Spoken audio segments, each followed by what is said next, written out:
Hi lovely people, welcome back to my channel Madhu my షబిత్ hubby. అందరూ ఎలా ఉన్నారు? బాగున్నారా? మీరందరూ బాగున్నారని ఈ వీడియోతో స్టార్ట్ చేస్తున్నాను. అబ్బా, ఈ 2024 ఇంత పెద్ద సక్సెస్ తో ఇంత మంచిగా ఎండ్ చేస్తానని కల్లో కూడా ఊహించలేదు. అలాగే ఇంత పెద్ద డెసిషన్ కూడా నేను తీసుకుంటానని కూడా ఎక్స్పెక్ట్ కూడా చేయలేదు. ఒక్కసారి మనం డెసిషన్ తీసుకుంటే అది సక్సెస్ అయ్యేంత వరకు మన శక్తికి మించి ప్రయత్నించాలనేది నా పాయింట్ ఆఫ్ వ్యూ, నా మోటో కూడా. సో ఈసారి కూడా 2024 కార్తీక మాసంలో 1.5 day Tiruvannamalai Kanipakam golden temple trip అయితే ప్లాన్ చేశాం. మంచిగా షెడ్యూల్ చేశాం. అలాగే 40 మెంబర్స్ మా ఫ్యామిలీ మెంబర్స్ అనుకున్నాం, కానీ లాస్ట్ లో ఫ్రెండ్స్ కమ్ ఫ్యామిలీ మెంబర్స్ గా టూర్ అయితే షెడ్యూల్ చేశాం. 2024 నవంబర్ 26 మంగళవారం సాయంత్రం 4:30కి మా ప్రయాణం అయితే స్టార్ట్ చేశాం. మా ప్రయాణంలో ఎలాంటి ఆటంకాలు రాకుండా జాగ్రత్తగా ఊరి చేరాలని కోరుకుంటూ మా గ్రామశక్తి పోలేరమ్మ తల్లి దగ్గర టెంకాయ కొట్టుకొని మా ప్రయాణం అయితే స్టార్ట్ చేశాం. ఈ మా టూర్ లో మా ప్రయాణికులు అదే అండి, మా బ్యాచ్ అని చెప్పాలి. యాక్చువల్ గా ఎంత మంచిగా కోఆపరేట్ చేశారో ప్రతి ఒక్కరికి ఈ వీడియో మీరు చూస్తారని నాకు తెలుసు. థ్యాంక్ యూ ఎంత మంచిగా కోఆపరేట్ చేసినందుకు. అలాగే my dear subscribers and viewers, ఈ వీడియో మీకు ఖచ్చితంగా నచ్చినట్లయితే ప్లీజ్ డూ సబ్స్క్రైబ్. అలాగే వీడియో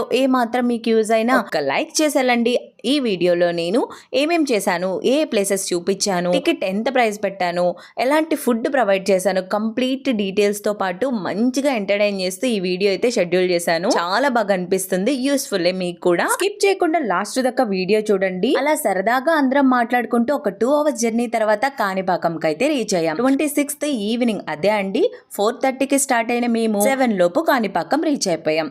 ఇక్కడ ఎంచక్క క్రౌడ్ ఎక్కువ ఉంటుందేమో, చాలా టైం క్యూలో పడుతుందేమో అనుకుంటూ వెళ్ళిన మేము విత్ ఇన్ 20 minutes లో దర్శనం కంప్లీట్ చేసుకుని బయటకైతే వచ్చేసాం. చాలా బాగా దర్శనం జరిగిందబ్బా మాకైతేను. కాబట్టి మా వాళ్ళకి కాస్త టైం దొరికింది. సరదాగా అలా తిరిగి మంచిగా షాపింగ్ కూడా చేసుకున్నారు. ఇక అందరినీ ఫాలో అప్ చేస్తూ ఎంచక్క మన వెహికల్ దగ్గరికి అయితే తీసుకొని వచ్చేసా. ఇక లేట్ చేయకుండా డిన్నర్ కూడా స్టార్ట్ చేసేద్దాం అనేసి ఇంకెక్కడ లేట్ చేయకుండా నేరుగా కుకింగ్ సెక్షన్ దగ్గరికి అయితే వెళ్ళిపోయా. మంచి వేడి వేడి ఇడ్లీలు, ఎంతైనా నైట్ కదా లైట్ ఫుడ్ అయితే బాగుంటుందని ఆ రోజు night idli sambar red chutney with bonda ఎవరికైనా మంచిగా నచ్చితే తింటారు కదా అనేసి అలా షెడ్యూల్ చేశాం. ఇంతకీ చెప్పనా, ఒక్కటంటే ఒకటి బోండా కోసం వెయిట్ చేసి మరీ తిన్నారు. అంత మంచి టేస్టీ ఫుడ్ ని మంచిగా ఎంజాయ్ చేశారు. కుకింగ్ ఆంటీ మాత్రం మంచిగా కోఆపరేట్ చేశారు. ఇన్ టైమ్ లో ఫుడ్ మాకైతే ప్రొవైడ్ చేశారు. చాలా మంచిగా అనిపించింది. ఇక మా వాళ్ళందరూ డిన్నర్ చేసి హ్యాపీగా రెస్ట్ తీసుకున్నారు. ఇక లాస్ట్ లో మేము కూడా డిన్నర్ చేసేసి అంతా సెటరేట్ చేసేసుకునే లోపు మంచిగా వర్షం కూడా స్టార్ట్ అయింది. ఇక కాణిపాకంలో స్టార్ట్ అయిన మేము ఎక్కడ ఆగకుండా నేరుగా తిరువన్నామలైకి వచ్చి బండి స్టాప్ చేసి ఇక అందరం దిగడం స్టార్ట్ చేసాం. ఈ ట్రిప్ లో అరుణాచల దర్శనం ఒకటే కాదు, అరుణాచల గిరి ప్రదక్షిణ కూడా ఇంక్లూడ్ చేసాం. కాబట్టి 1.5 day పట్టింది ట్రిప్. ఎందుకంటే ఎంతైనా గిరి ప్రదక్షిణకి 6 to 7 hours పడుతుంది. కాబట్టి అందులో కార్తీక మాసంలో అరుణాచల గిరి ప్రదక్షిణ అంటే అవకాశం దేవుడు ఇస్తేనే కలుగుతుంది. నాకైతే అలాగే అనిపించింది. అంత పెద్ద తుఫాన్ లో మేము ఎలారా బాబు గిరి ప్రదక్షిణ చెయ్యాలి, ఎలా వీలవుతుందా లేదా అని చాలా సందేహాలతో మొదలైన మేము అరుణాచలం వచ్చి అడుగు పెట్టి బస్సు దిగి బయటకు వచ్చే లోపు ఒక చినుకంటే ఒక్క చినుకు కూడా పడలేదు. గిరి ప్రదక్షిణ చాలా సాఫీగా జరిగింది. ఎంతైనా తుఫాన్ అంటున్నారు కదా, పరిస్థితి ఎలా ఉంటుందో, ఎలా మారుతుందో, అసలు గిరి ప్రదక్షిణ చేస్తామా చెయ్యమా, అసలు మొదలు పెడతామా లేదా అనేసి చాలా చాలా అంటే చాలా క్వశ్చన్ మార్క్స్ తో స్టార్ట్ అయ్యాను. నేనైతే పర్సనల్ గా నాతో ఉన్న ప్రతి ఒక్కరి ఫీలింగ్స్ అదే. వన్స్ గిరి ప్రదక్షిణ అనేది మొదలు పెట్టిన తర్వాత మేమైతే ఎక్కడా ఆగలేదు. చాలా ప్రశాంతంగా జరిగింది. ప్రతి ఒక్కరు కూడా ఫుల్లీ సాటిస్ఫైడ్ తో గిరి ప్రదక్షిణ చేశారు. భగవంతుడి మీద భారమేసి మంచి సంకల్పంతో మనం ఏ పని చేసినా అది సవ్యంగా సాగుతుంది అని నాకు ఆ క్షణం అనిపించింది. అరుణాచల గిరి ప్రదక్షిణ చేసేటప్పుడు ఈ ప్లేస్ మాత్రం ఖచ్చితంగా మిస్ కాకుండా విజిట్ చేయడానికి ట్రై చేయండి. యమలింగం దాటిన తర్వాత ఒక ప్లేస్ అయితే కనిపిస్తుంది. ఇలా ఫ్లవర్స్ తో డెకరేట్ చేసి శ్రీ శివమణికంఠ అన్నదాన చారిటబుల్ ట్రస్ట్ వారి సహాయంతో శ్రీ అరుణాచల రుద్రాక్ష స్వామీజీ వారి సంకల్పంతో ఏర్పాటు చేసిన ఈ పీఠంలో మాత్రమే ప్రతి నిత్యం ఉదయం 4 గంటల నుంచి ఉచితంగా రుద్రాక్షని ఎంత మంది వస్తే అంత మందికి ఇవ్వడం జరుగుతుంది. అలాగే ప్రతినిత్యం ఇక్కడ అన్నదానం కూడా చేస్తారు. ఈ పీఠాన్ని ఇలా ఏర్పాటు చేసి 3 సంవత్సరాలు అయిందంట. ఆ జ్యోతి 3 సంవత్సరాల నుంచి అలా నిత్యం వెలుగుతూనే ఉందంట. మీరెవరైనా ఇది మిస్ చేసుంటే నెక్స్ట్ టైం వెళ్ళినప్పుడు ఖచ్చితంగా విజిట్ చేయడానికి ట్రై చేయండి. అలాగే అక్కడ ఇస్తున్న రుద్రాక్షను మాత్రం మిస్ చేసుకోకండి. ఇక అరుణాచలంలో ఏ ప్లేస్ లో కూడా ఇలా రుద్రాక్ష ఫ్రీగా ఇవ్వడం అనేది జరగదు. అరుణాచల రుద్రాక్ష స్వామీజీ వారి పీఠంలో ఎంచక్క కాసేపు స్పెండ్ చేసి మళ్ళీ మన నడకనైతే ఇలా స్టార్ట్ చేసాం. అటు సూర్యోదయం ఇటు సూర్యలింగ దర్శనం మాకైతే ఒకే సమయంలో జరగడంతో చాలా మంచిగా అనిపించింది ఆ వైబ్. అరుణాచల గిరి ప్రదక్షిణ చీకట్లో చేస్తూ ఉన్న మాకు సూర్యలింగ దర్శనం తర్వాత తెల్లవారడం, ఆ గిరి ప్రదక్షిణలో గిరి దర్శనం అన్ని అన్ని ఒకేసారి జరగడంతో ఒక మంచి పాజిటివ్ వైబ్రేషన్స్ అయితే క్రియేట్ అయ్యాయి అందరికి బాడీలో. కరెక్ట్ గా ఉదయం 6:10 అయింది. ఈ టైంలో నాకు భలే ఆశ్చర్యంగా అనిపించిన విషయం, ఇంతింత పెద్ద పాత్రల నిండు రెడీ చేసి పెట్టేసి ఫుడ్ ని డిస్ట్రిబ్యూట్ చేయడానికి రెడీ అయిపోయారు. అంటే వీళ్ళు ఎప్పుడు లేసి కుక్ చేశారని నాకు అర్థమే కాలేదు. అలాగే ఎంత పాత్ర నిండు రెడీ చేశారంటే ఖచ్చితంగా అంతమంది వస్తారని ముందుగా ఎక్స్పెక్ట్ చేసి కుక్ చేసినట్టే కదా. లిటరల్లీ ఈజ్ అమేజింగ్ మ్యాటర్ అంత ఎర్లీ మార్నింగ్ ప్రిపేర్ చేయడం అనేది. ఇక ఇదైతే మోక్ష మార్గం దగ్గర వెయిట్ చేసిన క్యూ లైన్. ఎగ్జాక్ట్ గా ఈ లొకేషన్ కి వచ్చేసరికి పరిస్థితి అయితే ఇలా ఉంది. ఎంత మంది నెక్స్ట్ జన్మ వద్దు అనుకుంటున్నారు అనేసి నాకు ఇక్కడైతే అర్థమైంది. ఇక ఫైనల్ గా మా గిరి ప్రదక్షిణ కూడా ఆల్మోస్ట్ కంప్లీట్ చేసేసుకుని నేరుగా ఇక వచ్చి ఫ్రెష్ అయిపోయి ఇక దర్శనం క్యూ లైన్ లోకి అయితే మా బ్యాచ్ అందరం వచ్చేసాము. ఇక క్యూ లైన్ లో అయితే మాకు ఎక్కువ టైమే పట్టలేదబ్బా.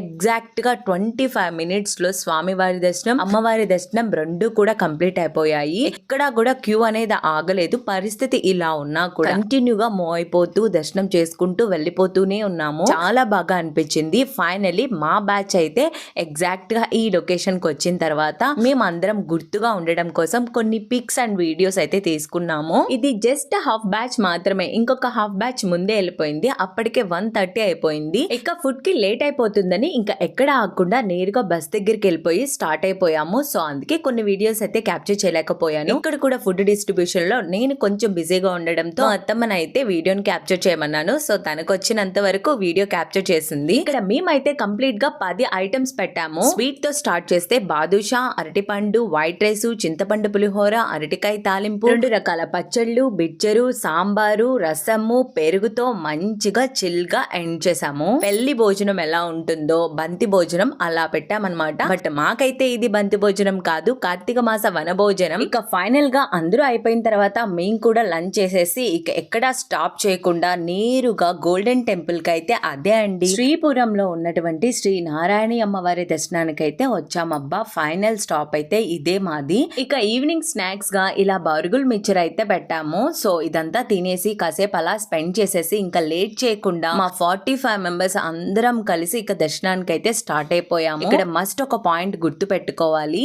ఎవరైనా సరే కొత్తగా విజిట్ చేస్తూ ఉంటే ఈ పాయింట్ మాత్రం మిస్ చేయకండి. లోపల ఫోన్స్ కానీ ఎలక్ట్రానిక్ వాచెస్ కానీ నాట్ అలౌడ్ అన్నమాట. సో లోపలికి తీసుకోపోవడానికి అంగీకరించరు. కాబట్టి ఖచ్చితంగా ఈ ఎంట్రీ ప్లేసెస్ లోనే ఫోన్ కౌంటర్స్ ఖచ్చితంగా ఉంటాయి. ప్రతి ఒక్కరు వారి ఫోన్ లోపలికి వెళ్లే ముందుగానే బయట కౌంటర్స్ దగ్గర ఇలా ఇచ్చేసి వెళ్ళాలి. సో ఫైనల్ గా మా దర్శనం కూడా చాలా ఈజీగా సాఫీగా ప్రశాంతంగా సాగింది. చాలా ప్రశాంతంగా ఎండ్ అయిపోయిన తర్వాత ఇలా మా ఫ్యామిలీ మెంబర్స్ లాగా కలిసిపోయి ఈ ట్రిప్ లో ప్రతి ఒక్కరు మంచిగా కోఆపరేట్ చేశారు. అలాగే ఫైనల్ స్టేజ్ అన్నమాట ఇది మా శ్రీపురం దగ్గర end of the part. Last లో అందరికి ఓపికలు నశించిపోయినా సరే నా మాట కోసం అలా ఆగి ఒక చిన్న క్యాప్చర్ కోసం సపోర్ట్ చేశారు. చాలా మంచిగా అనిపించింది. అండ్ చక్క లైఫ్ లో నా ఫస్ట్ ట్రిప్ అనేది ఇంత సక్సెస్ అవుతుందని నేను అస్సలు ఎక్స్పెక్ట్ చేయలేదు.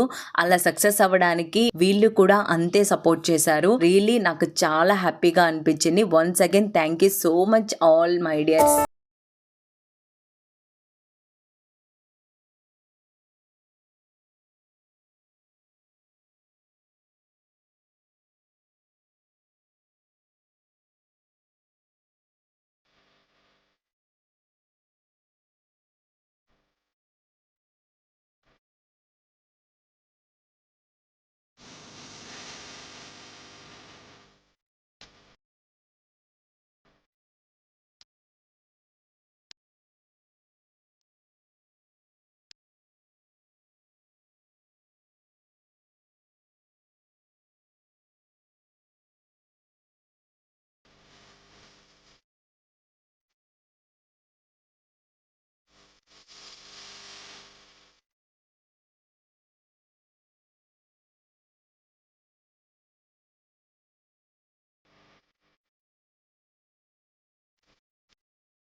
ఇక ఆ రోజు స్ట్రీట్ షాపింగ్ వల్ల డిన్నర్ అయితే క్యాప్చర్ చేయలేకపోయాను. కానీ ఆ రోజు నైట్ మంచిగా లైట్ గా tomato rice with raita and గోంగూర చట్నీ అండ్ బోండా శనగపిండి బోండాతో ఎండ్ చేసామన్నమాట. సో ఫైనలీ ఇకంతా డిన్నర్ చేసి ఎంచక్క అందరం స్లీప్ వేసి నేరుగా వెంకటగిరికి వచ్చేసరికి అయిపోయింది. ఆ తర్వాత నెల్లూరు నుంచి అయితే మా గ్యాంగ్ 12 మెంబర్స్ వచ్చారు. సో వాళ్ళందరినీ ఇంకా నెల్లూరు బస్ కూడా ఎక్కిచ్చేసి ఎంచక్క నేను కూడా వెళ్ళి హ్యాపీగా స్లీప్ వేసేసాను. అలా ఎండ్ అయిందనమాట మా ఈ ట్రిప్. సో సక్సెస్ఫుల్ గా చాలా జాగ్రత్తగా ఇంటికైతే చేరిపోయాము అందరము. ట్రిప్ ఇంత గ్రాండ్ సక్సెస్ అయిన తర్వాత, ఇంత ప్రశాంతంగా జరిగి అంత సేఫ్ గా ఇంటికి చేరుకున్న తర్వాత ఇక మా ఊరి పోలేరమ్మ తల్లిని దర్శించుకోకపోతే ఎలాగా, ఇక అమ్మవారిని దర్శనం చేసుకొని టెంకాయ కొట్టుకొని మంచిగా బ్లెస్సింగ్స్ తీసుకొని అయితే వచ్చేసాము. ఇక ఆ next day every year Karthika మాసంలో ఖచ్చితంగా మస్ట్ విజిట్ చేసే ప్లేస్ అయితే ఒకటి ఉందన్నమాట మాకు. సో అదే మా ఊరికి చాలా దగ్గరలో ఉన్న శ్రీకాళహస్తీశ్వర స్వామి వారి దర్శనం కోసం అయితే వెళ్ళాము. అది కూడా కార్తీక మాసం చివరి రోజు. సేమ్ లాస్ట్ టైం చెప్పినట్టే ఈ రోజు కూడా మంచి తుఫాన్ చెప్పాడు. కాకపోతే తిరువన్నామలైలో తప్పించుకున్నాం కదా అంటే ఇక్కడ కూడా తప్పించుకుంటామా ఏంటి, ఖచ్చితంగా వాన పడింది. మంచి వానలో బైక్ వేసుకొని అలా వచ్చేసాము. ఇక అది ఇక్కడికి వచ్చిన తర్వాత కాస్త తెరపించింది. సరే అనేసి నదిలో దీపం వదిలి ఆ తర్వాత టెంపుల్ లో 365 వత్తులతో దీపం పెట్టి ఫైనల్ గా స్వామివారి దర్శనం చేసుకుందామని షెడ్యూల్ చేసుకున్నాం. తీరా అక్కడికి వెళ్ళిన తర్వాత కనీసం నది దగ్గరకు కూడా రానివ్వలేదు. ఎందుకంటే ఫ్లోటింగ్ చాలా ఎక్కువగా ఉంది కాబట్టి. అందుకని ఇక ఏం చేయలేక నేరుగా టెంపుల్ కి వెళ్ళి ఎంచక్క దీపం పెట్టుకొని ఆ తర్వాత దర్శనానికి అయితే వెళ్ళాను. ఇక్కడ గదులు వివరాలు అని చెప్పి డీటెయిల్స్ ఇచ్చున్నారు, మీకు ఏమైనా యూజ్ అవుతుందేమో చూడండి.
ఫైనల్‌గా అమ్మవారి దర్శనం, అయ్యవారి దర్శనం చాలా బాగా జరిగింది. సో, వాన కూడా కాస్త ఆగింది. ఇక మా ఇంటికైతే తిరుగు ప్రయాణం స్టార్ట్ చేశాం. That's about today my dear friends. Next వీడియోలో మళ్ళీ కలుద్దాం. బాయ్. ఇంతకీ ట్రిప్ ప్రైస్ చెప్పలేదు కదా. కాణిపాకం గోల్డెన్ టెంపుల్ తిరువన్నామలై 4 పూట్ల ఫుడ్ తో కూడా కలిపి 1500 పర్ హెడ్ పెట్టాను. ఇంతకీ మేల్ అంటారా, ఎక్కువ పెట్టానా? కామెంట్ చేయండి మర్చిపోకండి.